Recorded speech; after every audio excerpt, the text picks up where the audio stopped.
What's up, tubers? This Truth Collins signing back into this piece. This is part 5 to internet dating. As you can tell, I have a lot to say. I think I left off on part 4 about if you are shacking married or dealing with somebody else, before you resort to internet dating, you may need to close out. No, not you may. You need to close out your current situation. If you're married and you separated, then you need to make sure that you are separated. If you are living with somebody, you need to make sure you move the fuck out with them before you start doing this. Whatever the situation may be, before you start setting up profiles and talking to people and hitting them up, then you need to be certain about your situation. You need not try to hook up. You need not be hooking. Where the fuck I can't talk? Really?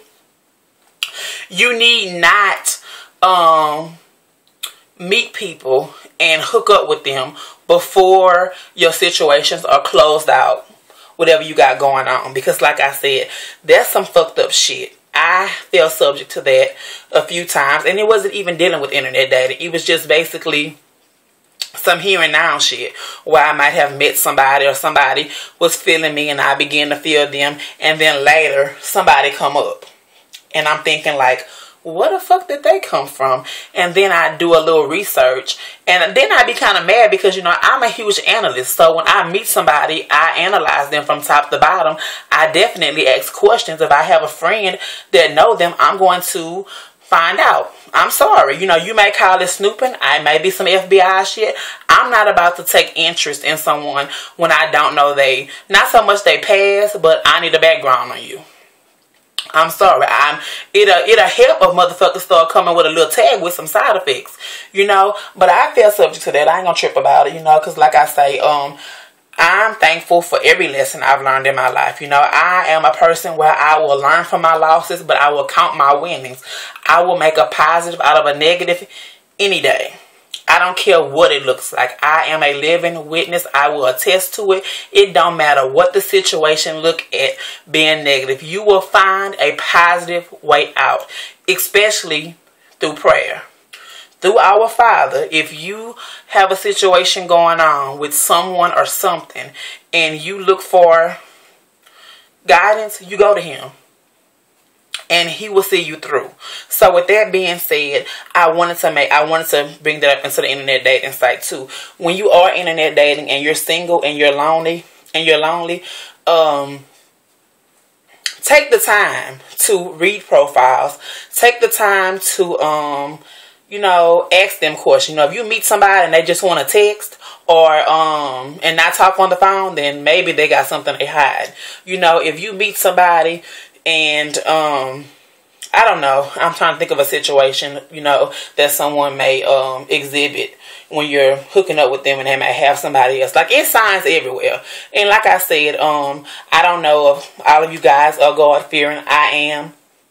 I pray on stuff when I meet people, I ask the Lord to send me a sign that I recognize to move forward with that person. And like I said, I met this person, this guy, and he seems to be a nice person. It's only been a week. We had started out messaging, and now we texting, and now we talking. So everything seems to be cool with him. We in a couple of more weeks, I'm sure that we'll probably be meeting. Of course, I'll be strapped, and I will have a lot of people with me, but I take it to my Father first. Like, I'm not about to just jump into a situation because, like I said, I got a lot going on in my life right now.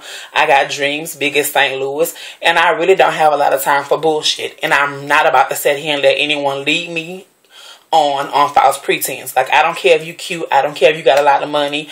I don't care if you think that I'm sexy. I don't care if you think that I'm this or I'm that. If I don't have a connection with you, I'm not about to deal with you just because I'm single.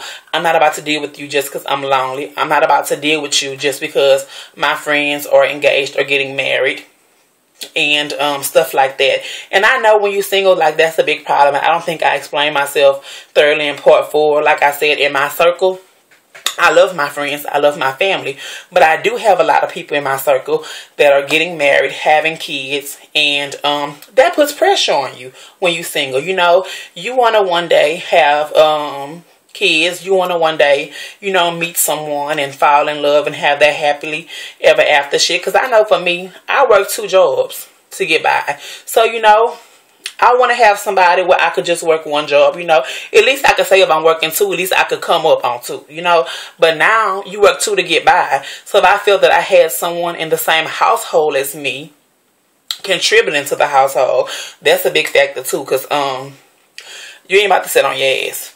If I work, you gonna work. So with that being said, I want to have a person that contributes to the household. I want to have someone goal-orientated. I want to have someone that is positive, you know, a go-getter like me. I'm a go-getter. So if you're a go-getter and I'm a go-getter, then we about to make shit happen. Believe it.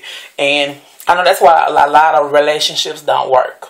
Because a lot of people fall in love with people for, I don't know why, but they don't have the same thing in common. Like, you know, you might have one person in the relationship that's a go-getter, and then you might have another person that is a person that's settled.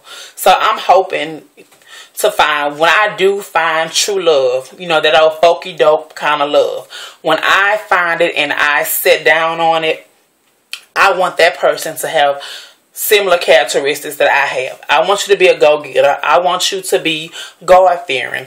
I want you to be a loving, caring person. But you know what? I want the type of person to, I don't know how to describe it. Let me see. I want you to be the kind of person that, not that I can't live without so much, but let me see. How can I explain this? Because so many people like to say when they fall in love or whatever, I want that person I can't live without. Okay, I want that person that, not so much to say that I can't live without, but I want that type of person to say that, you know what, I can live happily with, I can be comfortable with them. And you know what, I want to be able to sit here and say, okay, I can't see myself without you. Because truth be told, if you're in a relationship and a person died today or tomorrow, you might be hurt, but you're going to move on. If something happens in a relationship where that person is over, you're going to move on. It might hurt, it might get you down, but you're going to move on. So I don't really believe in that shit, oh, I can't live without you. Hell yeah, I'm going to be able to live without you. Like, I might be with your ass 10 or 20 years, but at the end of the day, if something happened and you got to go, whether it's to our maker or it's just to another motherfucker, I'm going to move on. I wasn't put here on earth to not be able to live without another human being other than God's grace. So therefore, I'm going to move on. I know that as a strong-willed, strong-minded person. So I'm hoping to find someone that I am comfortable with. I have similar admirations. We have, I don't know how to describe it, because I actually sat down and made a list. That sounds crazy.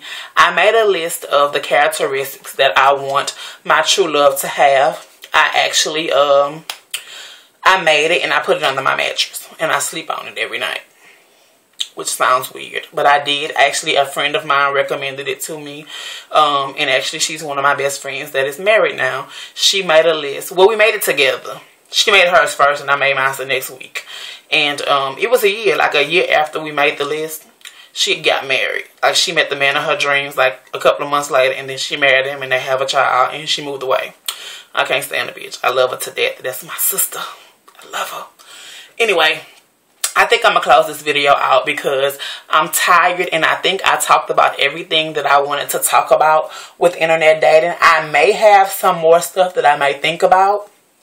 I might be coming to you with updates about my progress with this new person. I'm going to tell them about it first before I keep y'all with updates. Because I know if y'all watching my videos, y'all might want to be updated about my progress. So I'm definitely going to pass it by him and tell him, hey, I do internet videos on YouTube. And I'm talking about your ass. Really. I ain't going to say it like that. But I'm about to close it out because my hair itching. It's time for me to tie it up. I'm ready to go to bed. So I hope you guys have got a lot of positive stuff out of these videos. Because like I said, I had a lot to talk about. And I know a lot of you guys out there are single and y'all are doing the internet dating. Or maybe you're not doing internet dating. Internet dating is not bad. I'm just saying be cautious. And enjoy life. Like, live your life. Whoa. I'm a paper chaser. I can't hold the tune, but I'ma do me. So I'm going to sign out. Pieces.